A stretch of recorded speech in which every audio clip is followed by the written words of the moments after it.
Hi everybody, I'm going to read Blueberries for Sal by Robert McCloskey.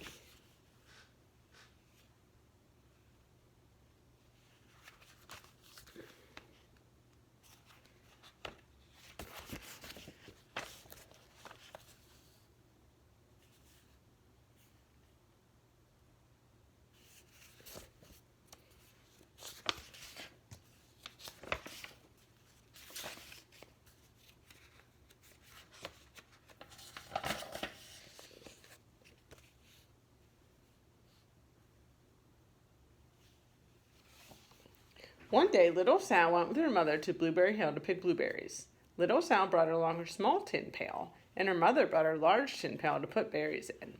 "We will take our berries home and can them," said her mother. "Then we'll have food for the winter."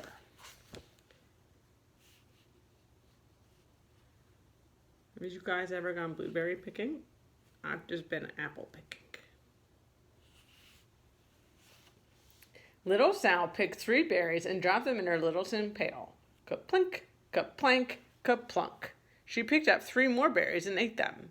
Then she picked more berries and dropped 1 in the pail. Ka-plunk. And the rest she ate. Then little Sal ate all 4 blueberries out of her pail.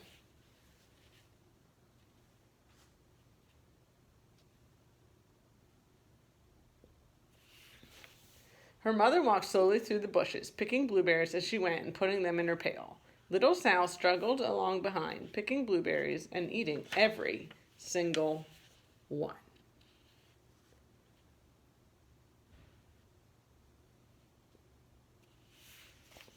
Little Sal hurried ahead and dropped a blueberry in her mother's pail. It didn't sound ka-plink because the bottom of the pail was already covered with berries. She reached down inside to get her berry back. Though she didn't really mean to, she pulled out a large handful because there were so many blueberries right up close to the one she had put in.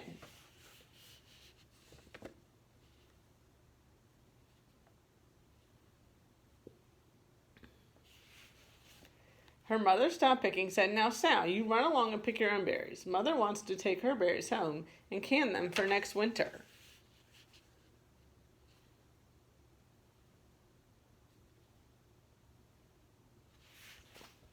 Her mother went back to her picking, but little Sal, because her feet were tired of standing and walking, sat down in the middle of a large clump of bushes and ate blueberries. Oh, look who's coming. On the other side of Blueberry Hill, Little Bear came with his mother to eat blueberries. "Little Bear," she said, "eat lots of berries and grow big and fat. We must store our food for the long, cold winter."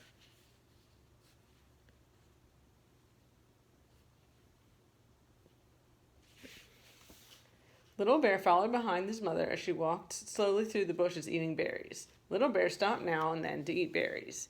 Then he had to hustle along to catch up.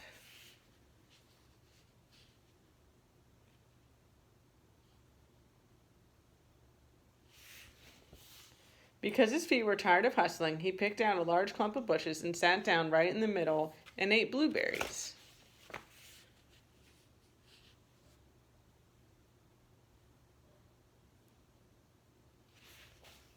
Over on the other side of the hill, little Sal ate all the berries she could reach from where she was sitting. Then she started out to find her mother.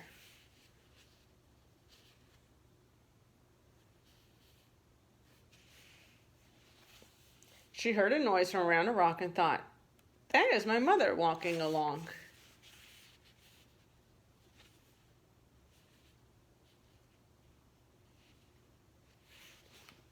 But it was a mother crow and her children, and they stopped eating berries and flew away saying, "Caw, caw, caw." Then she heard another noise in the bushes and thought, "That is surely my mother, and I will go that way."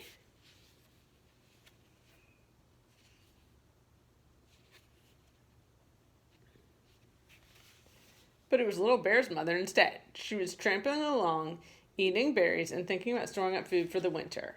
Little Sal tramped right along behind.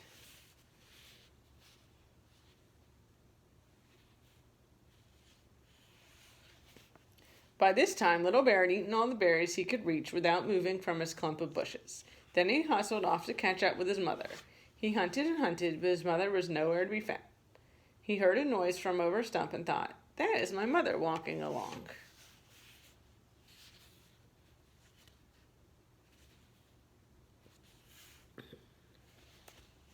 But it was a mother partridge and her children. They stopped eating berries and hurried away. Then he heard a noise in the bush and thought, "That is surely my mother. I will hustle that way."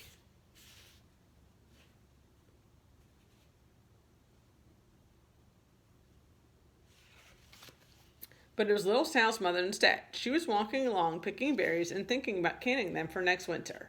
Little Bear hustled right along behind.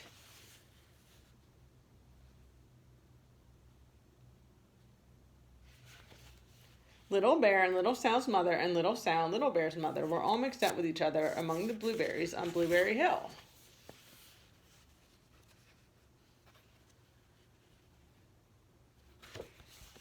Little Bear's mother heard Sal walking along behind and thought it was Little Bear, and she said, "Little Bear, munch, munch, eat all you gulp can possibly hold, swallow." Little Sal said nothing. She picked up 3 berries and dropped them, ka-plunk, ka-plank, ka-plunk, in her small tin pail.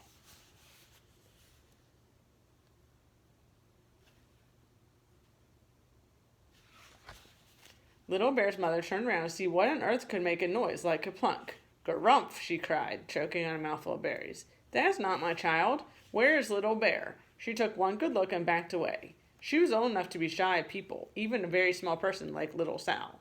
Then she turned around and walked off very fast to hunt for Little Bear.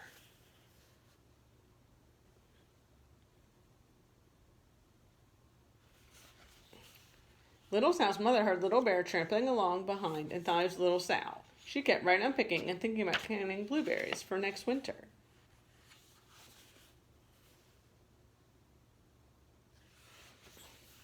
Little Bear padded up and peeked into her pail. Of course, he'd only want to taste a few of what was inside, but there were so many and they were so close together, he tasted a tremendous mouthful by mistake.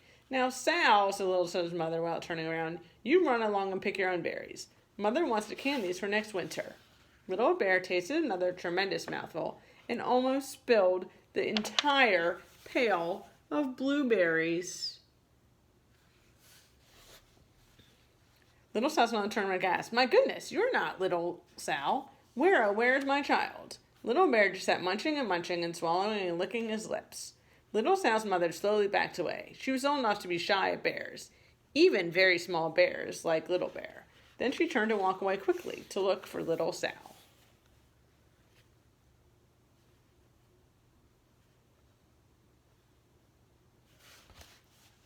She hadn't gone very far before she heard a ka-plink, ka-plank, ka-plunk. She knew just what made that type of noise.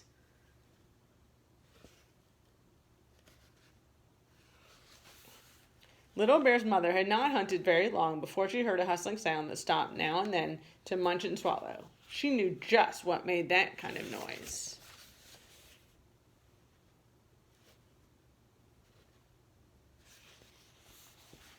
Little Bear and his mother went home down one side of Blueberry Hill, eating blueberries all the way and full of food stored up for next winter.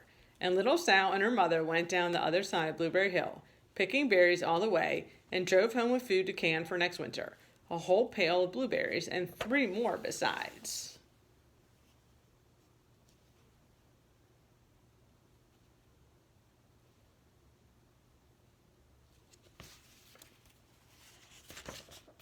Wasn't that fun? Bye-bye.